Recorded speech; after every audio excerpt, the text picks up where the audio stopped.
بسم الله والحمد لله والصلاة والسلام على رسول الله وعلى آله وأصحابه ومن اتبع هداه وما توفيقي إلا بالله عليه توكلت وإليه أنيب اللهم صل على محمد وعلى آل محمد كما صليت على إبراهيم وعلى آل إبراهيم وبارك على محمد وعلى آل محمد كما باركت على إبراهيم وعلى آل إبراهيم في العالمين إنك حميد مجيد.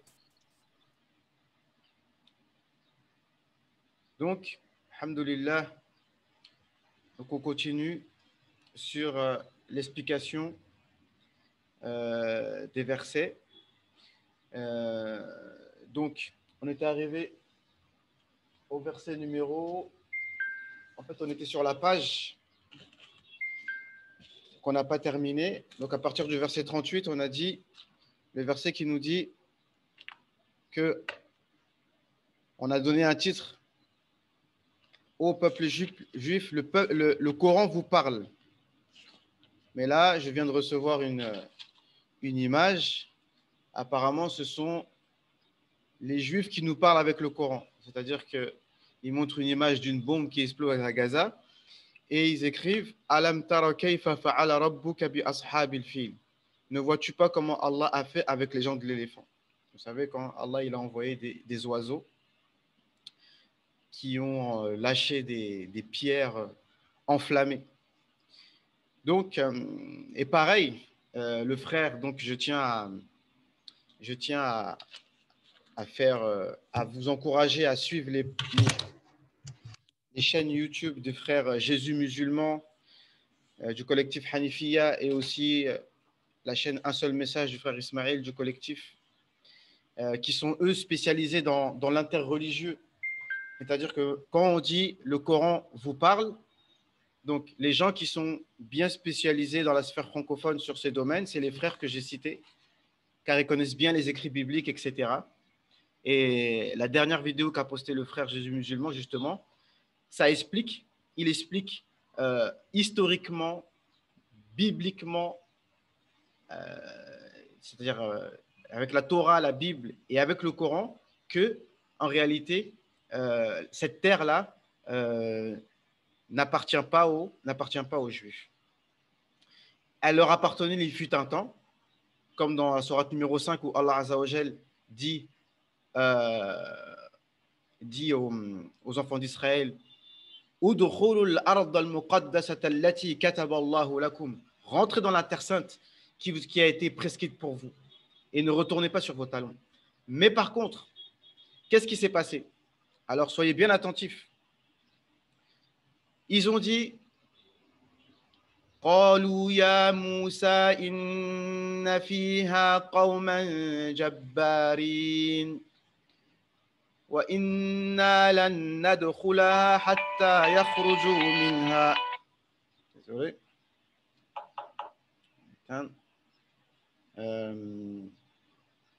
Excusez-moi. Éteindre. حتى يخرجوا منها. Ensuite,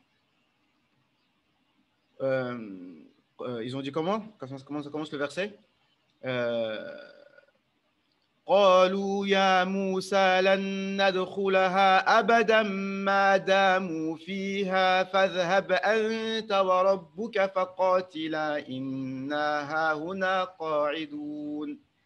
Ils ont répété Ya Moussa, on ne rentrera jamais dans cette terre parce qu'il y avait des gens puissants là-bas, des géants en fait. Ils ont dit tant que eux ils sont là, nous on n'ira pas. Allah leur a demandé d'aller combattre, ils n'ont pas voulu. Ils ont dit, va toi et ton Seigneur combattre. Une manière, parce qu'ils étaient très insolents, ces gens, avec Moussa alayhi salam. Ils étaient très insolents. Et ils ont dit, va toi et ton Seigneur combattre, nous on reste là assis. Mais une qaïda dans le Coran, c'est que lorsqu'on lit le Coran, il faut toujours qu'on se regarde, nous, dans un miroir. On n'est pas là pour insulter ou critiquer les Juifs seulement, pas seulement, mais il faut qu'on se regarde nous-mêmes. Parce que la conséquence de cet acte qu'ils ont fait, eh ben nous-mêmes, on subit cet acte-là. Parce qu'aujourd'hui, si tu dis aux gens d'aller en terre de Palestine pour combattre, eh ben on va répondre en substance la même chose. Les gens nous disent, ah, il faut faire dua. C'est bien, on ne néglige pas la dua. Mais des fois, on dit ça, ça dépend de l'intention de la personne. Quand tu dis fais dua, et j'ai expliqué dans mon intervention sur le sujet, c'est que quand on fait dua, c'est après avoir travaillé. C'est là qu'on fait dua. C'est comme ça que ça marche avec Allah Azza wa Jalla. Et dans le dars précédent, j'ai dit qu'avec Allah, ça fonctionne comme ça. D'abord, nous, on travaille. Ensuite, Allah, il nous donne son secours. Ce n'est pas avant. C'est ça que ça marche comme ça. D'accord? Donc, on commence, Inch'Allah. Donc, Allah nous dit, donc le verset numéro, on s'était arrêté au verset numéro 45. Allah nous dit, bon, il y a un verset juste avant que j'avais pas, ou sur lequel on pourrait s'arrêter. Allah s'adresse aux Juifs en disant wa aqimus salata wa atuz zakata warka'u ma'ar raki'in. Faites la prière avec le prophète sallallahu alayhi wa sallam. Donnez la zakat comme a ordonné le prophète sallallahu alayhi wa sallam. Warka'u ma'ar raki'in. Et inclinez-vous avec ceux qui s'inclinent. Ici, ça nous ramène à une question. Juste notez-la dans un coin. La question, c'est qui s'appelle mukhatabatul kuffar bi furu'i sharia. C'est-à-dire, est-ce que les non-musulmans sont concernés par les détails de la législation islamique? Est-ce que, par exemple, pour le CIEM qui est passé, est-ce que toute l'humanité est concernée par l'ordre de jeûner? Ou alors, eux, on leur demande d'abord de croire, ensuite, on leur demande de jeûner. Ça, c'est une question qui est posée et où il y a des divergences par rapport aux réponses. Mais ici, en tout cas, c'est un appel à l'islam. On nous demande, bien sûr, on leur demande de rentrer dans l'islam et de prier comme nous, de donner la zakat comme nous, et de jeûner comme nous, et de s'incliner, c'est-à-dire de prier exactement comme nous. Et ensuite, on passe au verset donc 45. Allah nous dit, wasta'inu bis-sabri was-salah. Cherchez aide dans la patience et dans la prière. Ici, l'imam Suyuti dans Tafsir Jalalayn, ici, il ramène un tafsir qui est intéressant. Parce qu'ici, on est dans le contexte, on s'adresse, c'est le Coran qui parle aux Juifs. D'accord? Donc, si on reste dans ce contexte-là, ça veut dire que cette parole-là s'adresse aux Juifs. Cherchez aide dans la patience et dans la prière. Donc ici, qu'est-ce qu'il nous dit l'imam Suyuti? Il nous dit qu'il faut chercher aide dans la patience. La patience, il a dit, c'est le jeûne. Comme le prophète sallallahu alayhi wa sallam l'a dit, le ramadan, c'est le mois de la patience. As-sabr, c'est le siyam. D'accord? Et le siyam, c'est quelque chose qui casse les passions. Parce que le problème des Juifs, c'est que pourquoi ils refusent la vérité et qu'est-ce qui fait, dans un sens global, que les gens refusent la vérité? En général, c'est les passions. L'amour de ce bas monde, c'est ça la chose qui fait que les gens refusent la vérité. Il y en a juste parce qu'ils aiment bien le saucisson ou ils aiment bien le vin, juste pour ça, ils vont refuser l'islam. Parce qu'ils ont envie de continuer à flâner avec les femmes, juste pour ça, ils vont refuser l'islam. Donc le jeûne, ça casse les passions, donc ça te permet de te purifier pour accepter la vérité, la saine nature. Et la patience, c'est pareil, la prière, ça donne la modestie, le khushu', donc ça casse l'orgueil, et ça aussi, l'orgueil, c'est ça qui fait qu'on refuse la vérité. Comme on a dit, l'orgueil, la définition prophétique de l'orgueil, c'est batrul haqq, refuser la vérité, wa ghamtun nas, et le fait de mépriser les gens. Donc, quand on fait la prière, ça nous ramène la modestie. Donc, pour faire comprendre que quoi? Pour faire comprendre, comme on avait expliqué auparavant, c'est que ce qui fait que les gens refusent la vérité, c'est déjà l'état de leur cœur. Il y a trop de maladies dans leur cœur. Vous vous souvenez? Fi qulubihim marad. Ils ont une maladie dans le cœur. Ce qui fait que quand la vérité vient, ils ne sont pas en capacité de l'accepter. Donc, c'est pour ça que je disais tantôt que des fois, les arguments ne sont pas efficaces. Il faut d'abord que la personne purifie son cœur. Et dans d'autres versets, dans exactement le même contexte, Allah nous dit la même chose. Ou dans Surat Maïda, Allah il dit فَإِن تَوَلَّوْا فَاعْلَمْ أَنَّمَا يُرِيدُ اللَّهُ أَن يُصِيبَهُم بِبَعْضِ ذُنُوبِهِمْ. S'ils ne te suivent pas et s'ils ne t'obéissent pas, s'ils ne suivent pas la vérité, sache que Allah veut les châtier pour une partie de leurs péchés. À cause des péchés qu'ils font, eh bien, ils n'arrivent pas à reconnaître la vérité. Donc, ce qu'il faut déjà, c'est qu'ils se purifient avec ça. Mais dans un sens plus global, nous, on doit chercher aide. C'est-à-dire que, pareil, quand on a besoin de quelque chose, lorsqu'on a besoin de quelque chose, eh bien, c'est avec le jeûne. Vous savez bien que lorsqu'on jeûne, attention les frères, les vidéos, non. Lorsqu'on jeûne, eh bien, il y a la doua qui est acceptée juste avant la rupture du jeûne. Encore une fois, c'est la même formule mathématique. Lorsque nous, on fait un effort pour Allah, Allah, il accepte nos doua. On a jeûné toute la journée, juste avant de rompre le jeûne, la doua est acceptée. Et la prière. Il est rapporté que le prophète, sallallahu alayhi wa sallam, dès qu'il avait une situation difficile, il se dirigeait vers la prière. Et c'est ce que nous devrions tous faire, maman. Wasta'inu bis-sabri was-salat. Naam. وَإِنَّهَا لَكَبِيرَةٌ إِلَّا عَلَى الْخَاشِعِينَ. Donc, elle est la prière. Alors, les savants nous disent que وَإِنَّهَا لَكَبِيرَةٌ. Et elle est énorme, dure, difficile, lourde. De quoi parle-t-on? Vous allez me dire, on parle de la prière. Mais dans les tafsirs, ils nous disent aussi que ce n'est pas que la prière dont il s'agit ici, mais il s'agit de tous les ordres d'Allah. Il s'agit de tous les ordres qu'Allah nous a donnés et l'engagement. Souvenez-vous du contexte. Wa awfu bi ahdi. Gardez mon engagement. Oufi bi ahdikum. Donc cet engagement qu'on a avec Allah Azza wa Jal, il est lourd. Dont la prière, c'est un engagement qu'on a avec Allah de faire la prière, de faire le jeûne, mais pas que. D'accord? Parce que l'engagement qu'Allah a donné aux bénis Israël et qui nous concerne nous, il est dans d'autres versets du Coran. Par exemple, sur Maïda, وقال الله إني معكم وإذ أخذنا ميثاق بني إسرائيل لا تعبدون إلا الله. Lorsque nous avons pris l'engagement des bénis Israël de n'adorer qu'Allah. Et ensuite Allah dit وقال الله إني معكم.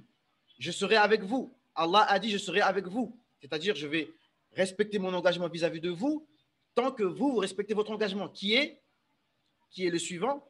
La in aqamtumus salah wa ataytumuz zakah wa amantum bi rusuli wa azzartumuhum wa aqradtumullaha qardan hasana, ainsi de suite. Donc tant que vous faites la prière et que vous donnez la zakat et que vous croyez en mes prophètes. Donc vous croyez en Moussa alayhi salam, mais quand Isa alayhi salam il vient, il faut y croire. Et quand Mohammed sallallahu alayhi wa sallam est annoncé et qu'il vient, il faut y croire. Mais en plus que vous devez les soutenir. Donc on doit soutenir les prophètes. Et nous aussi, nous devons soutenir la cause, la chose pour laquelle le prophète sallallahu alayhi wa sallam a combattu toute sa vie. Nous nous sommes engagés, qu'on le sache ou pas, nous sommes engagés en tant que musulmans, lorsqu'on a dit Ashhadu an la ilaha illallah wa ashhadu anna Muhammad Rasulullah, à faire la da'wa du prophète alayhi salatu wa salam. Naam. Donc, tout ça c'est dur. Il faut dire la vérité. Wa innaha lakabiratun. Sauf illa ala al-khashi'in. Justement, khashi'in, ça revient à la salat. Parce que la salat, elle doit être faite avec khushu'. Avec khushu', ça veut dire avec concentration, avec recueillement. Le but, c'est pas que de faire des gestes de la prière. D'accord? Et pour le jeûne, c'est pareil. Les gens oublient que le jeûne, ce n'est pas que se priver de manger et de boire. En fait, le jeûne, si je peux me permettre une expression, on se met en mode moine, en mode pieux. C'est-à-dire que ce n'est pas seulement on ne boit pas, on ne mange pas, c'est-à-dire que même nos pensées, nos regards, et on essaye de se mettre dans… Pendant le temps où on jeûne, on essaye de se dire, là maintenant je suis en mode, je suis un pieux, je suis un saint, aouliya. C'est ça le jeûne. C'est-à-dire que tu te mets dans un état. Ce n'est pas que tu ne bois pas et tu ne manges pas. Et la prière, c'est la même chose. Et les gestes sont importants, mais le plus important, c'est l'intérieur de la prière. Donc, khashi'in. Et normalement, cette prière, elle te met dans un état où tu es parmi les khashi'in. D'accord? Allah il nous dit قد أفلح المؤمنون الذين هم في صلاتهم خاشعون. On ne va pas profiter de la prière, notre prière n'aura pas d'intérêt si on n'a pas ce khushu' là. Donc, et si on a ce khushu', eh bien, la difficulté de notre engagement avec Allah Azza wa Jal, elle va être allégée. Parce que nous, on a dans notre champ de vision, on a l'objectif, on a le paradis devant nous, on a l'enfer devant nous, on a le jour du jugement devant nous. Donc, tout devient facile. Donc, c'est pour ça que ces rappels-là, et le meilleur rappel, il est dans le Coran, on doit se le faire quotidiennement. Moi, personnellement, c'est un défaut que j'ai. Parce que à chaque fois que je lis un livre ou à chaque fois que je regarde une vidéo, c'est sur des sujets de halal, haram, des sujets de polémique, des sujets politiques. Et en fait, des fois, je néglige un peu le fait d'écouter. Des fois, tellement notre cœur il est un peu mort, si quelqu'un va nous faire un rappel pur et dur, quoi, juste un rappel, parler du jour du jugement et tout, on dit, oh, mais ça, on connaît. Ça, il n'y a rien de nouveau dans ça. Nous, des fois, on veut du nouveau. D'accord? On veut entendre, voilà, on veut des polémiques, on veut des clashs. On remarque que même quand on poste une vidéo, si c'est un clash, Allahu Akbar, là, il y a des vues, il y a des commentaires, etc. Et les prédicateurs, des fois, ça peut les influencer. Ils disent, ah, là, quand je fais un clash, je vois que ça mord à l'hameçon. Donc, les gens, ils vont dire, bah, je vais faire plus de clash. Mais il ne faut pas tomber dans ça. D'accord? Il faut que nos cœurs soient purs et que nous, on cherche à avoir des rappels sur le jour du jugement, des rappels sur le paradis, des rappels sur l'enfer, etc. Donc, al-khashi'in, alladhina yadhunnuna annahum mulaqu rabbihim. Yadhunnu, en arabe, ceux qui connaissent l'arabe, ils savent que dhanna, textuellement, ça veut dire penser. Mais ici, ça ne veut pas dire penser, ça veut dire être sûr, qui sont certains. Ceux qui sont certains qui vont rencontrer leur Seigneur. Et ça, comment on fait pour avoir cette certitude? Il faut qu'on se le rappelle quotidiennement. Et il faut qu'on lise le Coran quotidiennement. Et ça, c'est un rappel pour nous tous. Moi, je ne vais pas vous mentir. Je préfère être sincère avec vous. Subhanallah, les journées, elles passent. Des fois, tu n'as pas le temps de prendre le Coran et de te dire, voilà, je vais lire même 10 pages par jour, finir le Coran en 2 mois, ou en 3 mois, ou en 4 mois, ou en 5 mois, ou en 6 mois. Même ça, on ne le fait pas. Normalement, un musulman normalement constitué, il lit le Coran tous les mois. Ça, c'est le minimum, normalement. Ce n'est pas grand-chose. On doit lire le livre d'Allah régulièrement, mes frères et mes soeurs. Wallah, c'est très, très, très important. Si on ne fait pas ça, c'est très, très, très, très dangereux. Les frères, vous savez bien qu'aujourd'hui, il y a les piqûres, il y a la 5G. Mais ça, de toute façon, on ne peut pas y échapper. Il y a plein de choses qui arrivent sur nous, plein de mauvaises ondes, plein de choses qui arrivent sur nous, du sihr, et tout ce que vous voulez. Tout ça, ça existe. Mais la seule chose qui va nous préserver de tout ça, c'est le livre d'Allah subhanahu wa ta'ala. La parole d'Allah azza wa jal, c'est une protection contre tout ce qu'ils peuvent faire. Faites ce que vous voulez. Moi, j'aime les paroles des prophètes, c'est ça qui... Comme Hud alayhi salam, il a dit... Fakiduni jami'an thumma la tunzirun. Faites ce que vous voulez. Faites-moi du sihr. Ramenez vos plus grands magiciens là. Faites. Même ramenez-moi du poison là. Ramène. Allah il va me protéger. Pique-moi tant que tu veux. Allah il va me protéger. Fais la 5G, fais ce que tu veux. Mais la protection, elle est dans la parole d'Allah subhanahu wa ta'ala. Na'udhu bi kalimatillahi tammat. Tous les soirs, on lit ça. Il ne faut pas négliger. Ça, c'est à toutes les époques. Hein. Ce n'est pas le tout de dire, oh, Bill Gates, il a fait, un tel, il a fait, un tel, il a fait, un tel, il a dit. Mais Allah, il a dit quoi? Wallah, des fois, excusez-moi, maintenant, je ne me justifie plus. Moi, c'est mon manhaj. Je suis un tabliri. Donc, il faut le savoir. Donc, je parle naturellement. Je ne suis pas là pour me justifier.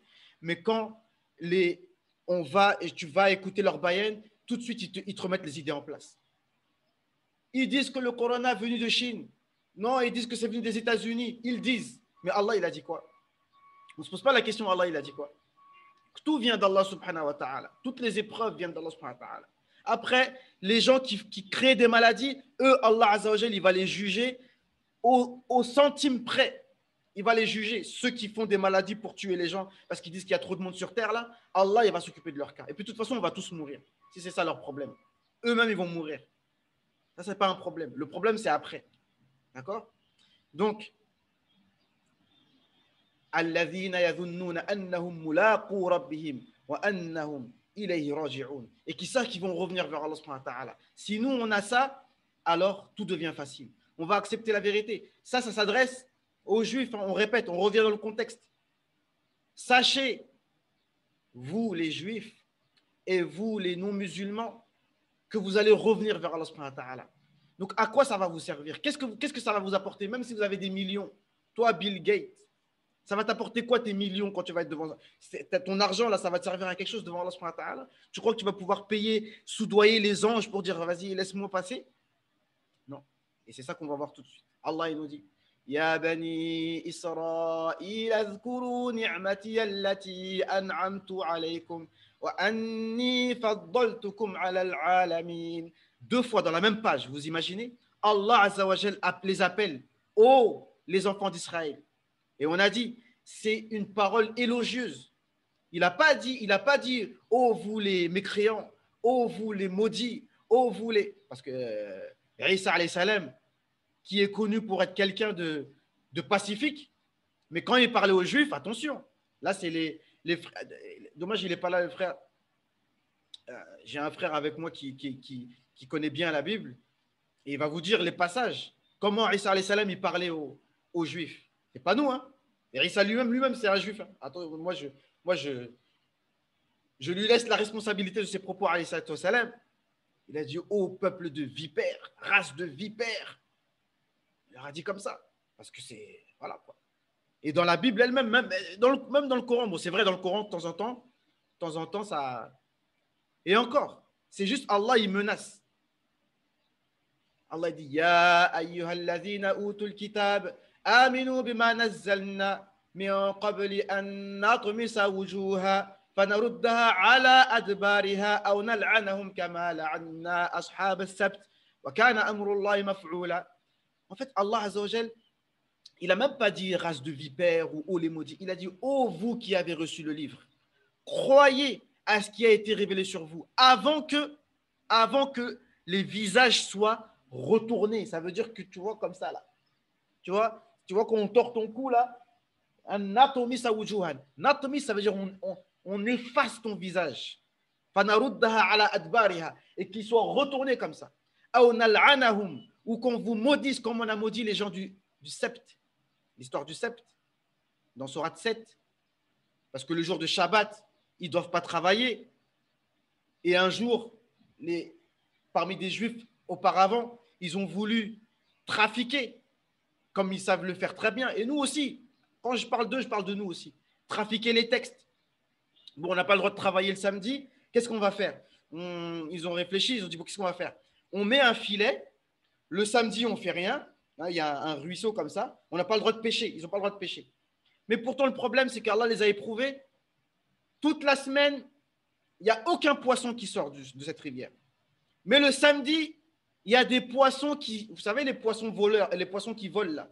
C'est-à-dire, ils sortent de l'eau, ils disent salam alaikum, ils disent shalom et ils repartent. Que le samedi. Et le dimanche, plus rien. Ils ont dit, bon, alors qu'est-ce qu'on va faire?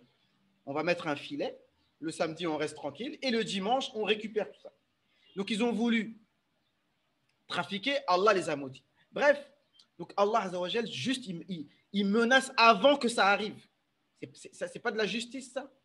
C'est-à-dire, on te dit avant que ça arrive, le jour du jugement, tant que vous êtes vivant, voilà ce qu'on vous dit. Attention. Parce qu'au jour du jugement, après, c'est trop tard. Celui qui n'a pas cru, c'est trop tard. Donc Allah, il nous dit, ô vous les enfants d'Israël, rappelez-vous du bienfait d'Allah sur vous quand on vous a élus, choisis parmi tous les peuples. C'est-à-dire qu'ils étaient le peuple élu. Le Coran le dit. Et il y en a un là, le frère musulman, Jésus musulman, c'est la dernière vidéo là que je vous ai envoyée sur le groupe.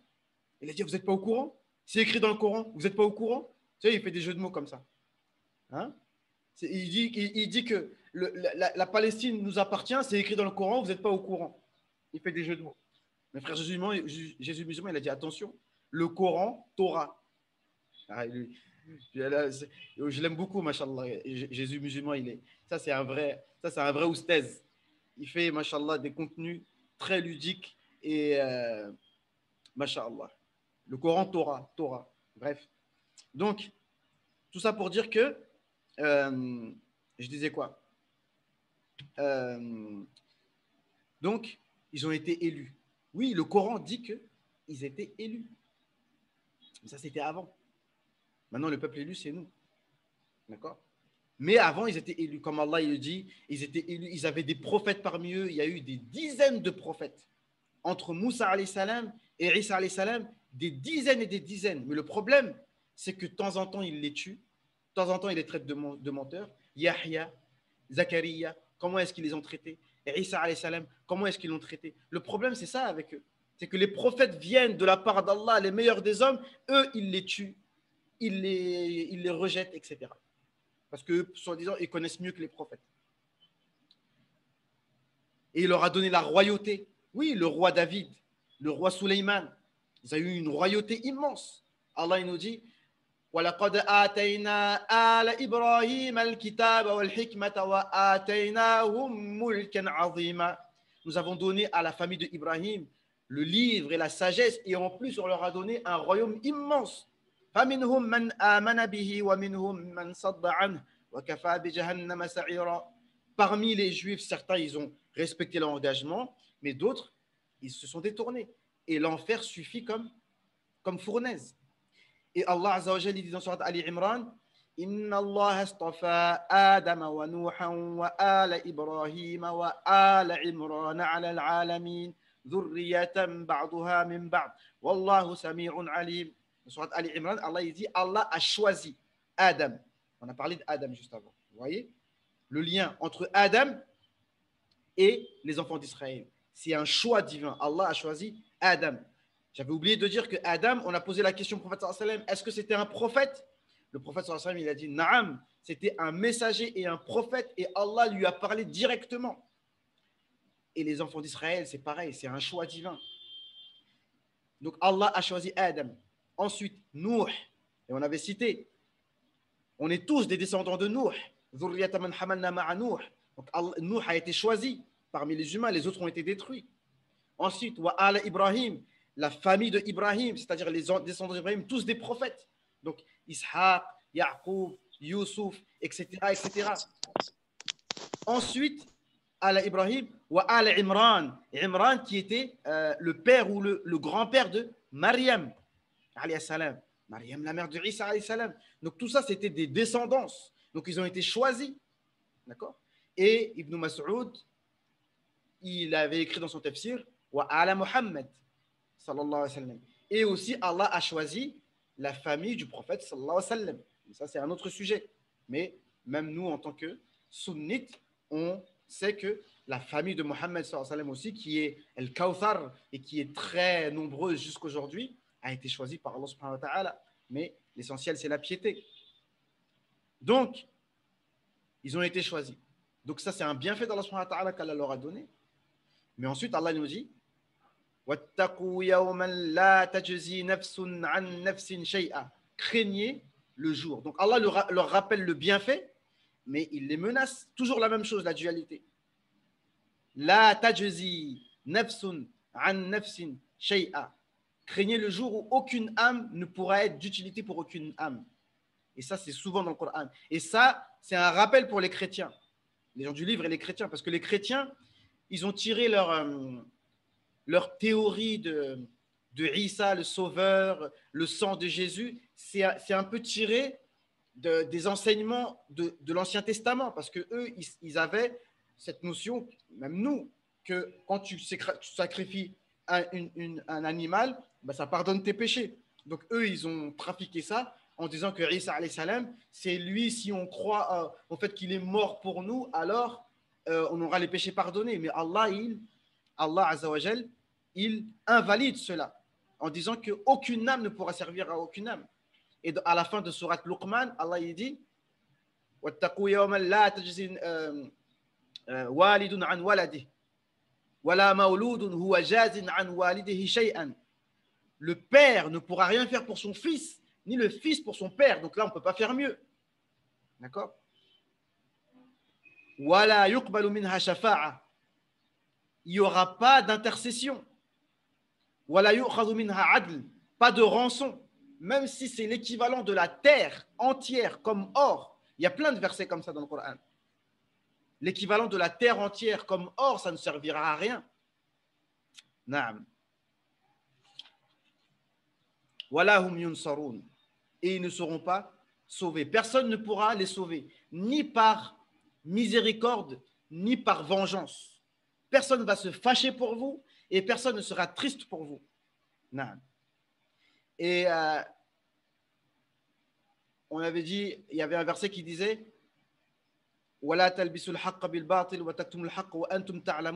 n'habillez pas le vrai avec le faux, ni le faux avec le vrai. Et alors que vous savez très bien que, surtout en ce qui concerne les Juifs, eux, leur problème, c'est qu'ils refusent. Ils ont refusé Isa alayhi salam, ils ont refusé tous les prophètes, ils ont refusé Isa alayhi salam, et ils ont refusé le prophète Mohammed sallallahu alayhi wa sallam. Mais en tant que tel, ils n'ont pas vraiment d'innovation dans leur religion. Ils sont toujours monothéistes et ils gardent leur législation comme elles sont, même si c'est pas, ils trafiquent un petit peu. Mais les chrétiens, eux, ils ont vraiment fait ce qu'on appelle une bid'a, une innovation. Et ça, on va faire un cours, je vais vous l'annoncer, samedi en français, samedi, Inch'Allah, à 22h. On va expliquer exactement c'est quoi la bid'a avec les textes des ulama. Ça va être un peu technique, mais celui qui veut savoir c'est quoi une bid'a, il va savoir. Et pour parler par rapport au khuruj. Mais après, peu importe. L'essentiel, c'est de savoir de manière scientifique. Pour celui qui veut apprendre un petit peu, etc., savoir c'est quoi une bid'a, on va expliquer en détail c'est quoi. Et la version en arabe, elle sera vendredi, Inch'Allah, entre 16h et 18h. D'accord? Et tout ça pour dire que la religion des chrétiens, c'est vraiment ce qu'on appelle une bid'a, une innovation.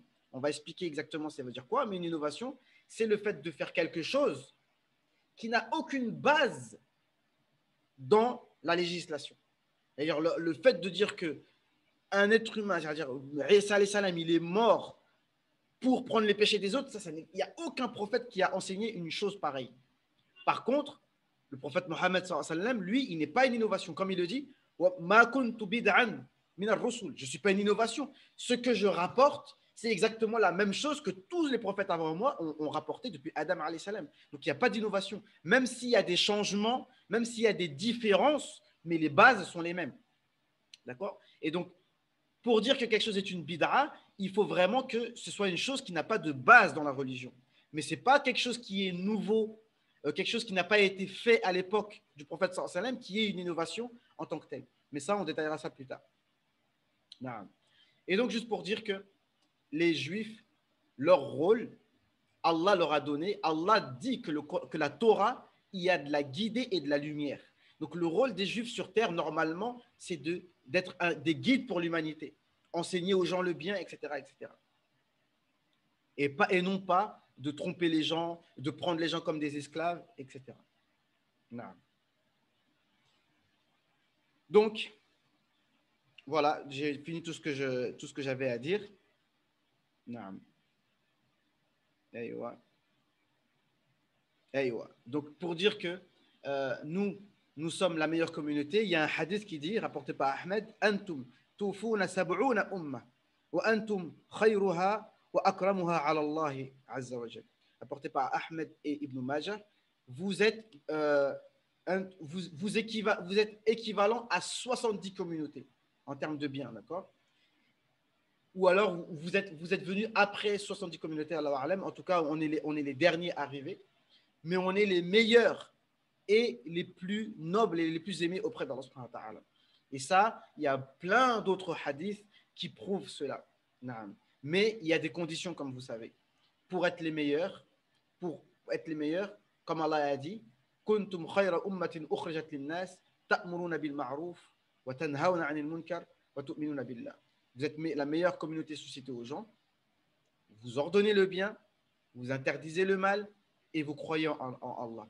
Et le verset d'après nous dit وَلَوْ آمَنَ أَهْلُ الْكِتَابِ لَكَانَ خَيْرًا لَهُمْ مِنْهُمُ الْمُؤْمِنُونَ وَأَكْثَرُهُمُ الْفَاسِقُونَ. Juste après, Allah il nous dit si les gens du livre croyaient, ce serait bien mieux pour eux. Regardez comment le Coran parle avec bienveillance. S'ils croyaient, ce serait mieux pour eux. Parmi eux, il y a des croyants, Et la plupart d'entre eux sont des pervers, c'est-à-dire des gens qui sortent de l'obéissance d'Allah subhanahu wa ta'ala. Et vous verrez que dans le Coran, systématiquement, Allah Azza wa Jal fait la part des choses. Dans cette même page, si on descend à la fin, Allah il nous dit « Laïsou sawa'a min ahli al-kitab ummatun qa'imatun yatluna ayatillah ana al-layli wa hum yasjudun » Allah il nous dit « Ils ne sont pas égaux. Parmi les gens du livre ne sont pas égaux. Les juifs ne sont pas tous pareils. Les chrétiens ne sont pas tous pareils. Parmi eux, il y en a qui prient la nuit. Il y en a qui sont les premiers à faire des bonnes œuvres et qui délaissent les mauvaises œuvres, qui appellent le bien et qui réprimandent le mal. » Bon, certains disent que s'ils ont fait tout ça, c'est qu'ils sont musulmans dans certains tafsirs. Mais en tout cas, Allah Azza wa Jal fait la part des choses. C'est-à-dire, Allah ne généralise pas. Allah ne généralise pas. Parce que les gens ne sont pas tous pareils. Ils n'ont pas tous les mêmes degrés d'animosité. Ils n'ont pas tous le même degré dans la mécréance. D'accord? Même si des hadiths nous disent al-kufru ummatul kufru wahida ou millatul kufru al-kufru millatun wahida, que la mécréance c'est une seule et même religion, c'est tous les mêmes. Mais en réalité, c'est pas tous les mêmes parce que pour nous, des chrétiens, des juifs sont des mécréants, tout autant que des polythéistes. Pourtant, on a le droit de se marier avec une chrétienne, on a le droit de se marier avec une juive. Pourquoi? Parce qu'ils sont du côté de la mécréance, mais ils ne sont pas comme des gens qui adorent des statues. Quelqu'un qui adore des statues n'est pas comme quelqu'un qui croit en Isa alayhi salam et qui lit la Bible ou qui lit la Torah. Ce n'est pas pareil. Il y a beaucoup plus de liens entre nous. Allah il nous dit, et il y a des différences, et entre les chrétiens et les juifs, il y a une différence. Allah il nous dit, la tajidanna ashaddan nas adawatan lilladhina amanu al-yahud walladhina ashraku wala tajidanna aqrabahum mawaddatan lilladhina amanu alladhina qalu inna nasara. Allah il nous dit, vous verrez ceux qui sont les plus acharnés contre vous, ce sont les juifs et les polythéistes. Les polythéistes, on n'en connaît plus beaucoup aujourd'hui, mais quand on a affaire à eux, c'est chaud. Vous voyez comment c'est les bouddhistes, là, soi-disant qui sont pacifiques en Birmanie et en Inde en ce moment. C'est grave. Quand eux, ils sont contre l'islam, c'est chaud. D'accord? Et les juifs, sadaqallah al-azim, on voit jusqu'aujourd'hui. Par contre, vous verrez que ceux qui sont plus proches d'être amis des croyants, c'est ceux qui disent nous sommes chrétiens. Pourquoi? Parce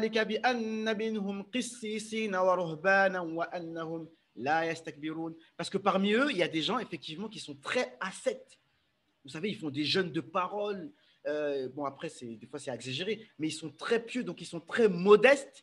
Et comme ils sont modestes, et bien, quand la vérité leur vient, وَإِذَا سَمِعُوا مَا أُنزِلَ إِلَى الرَّسُولِ تَرَى أَعْيُنَهُمْ تَفِيضُ مِنَ الدَّمْعِ مِمَّا عَرَفُوا مِنَ الْحَقِّ. Et lorsqu'on leur récite les versets du Coran, comme leur cœur est pur, tu vois leurs yeux couler. Comme on a vu dans le film Le Messager, quand ils ont entendu les versets du Coran, le Négus, il a commencé à pleurer. Il m'a dit, mais c'est ça. C'est ça. Et donc, pour terminer, donc si vous voulez, il reste 1 minute, ça va couper. On va reprendre. Ceux qui veulent échanger un petit peu, on le fait, parce que j'ai l'impression que vous êtes timides. Donc, je termine pour dire que voilà, les chrétiens, certains chrétiens, c'est pas pareil. Donc, on demande à Allah Azza wa Jal qui nous permette de comprendre le Coran et de le pratiquer et de ne pas tomber dans les erreurs de ceux qui nous ont précédés. Mon but, c'est pas de fustiger les gens. Mon problème, c'est moi-même. C'est moi, je vais être jugé tout seul. Vous, là, vous allez être jugé. Vous, c'est votre problème. Moi, c'est mon problème. Moi, mon fils, ma femme, c'est pas mon problème. Kullu wahid, il regarde lui-même. Donc, l'intelligence, c'est celui qui prend des leçons des erreurs des autres. نعم أقول قولي هذا وأستغفر الله لي ولكم ولسائر المسلمين وآخر دعوانا أن الحمد لله رب العالمين السلام عليكم. Je me reconnecte pour ceux qui veulent, Inch'Allah. Assalamu alaikum wa rahmatullahi ta'ala wa barakatuh.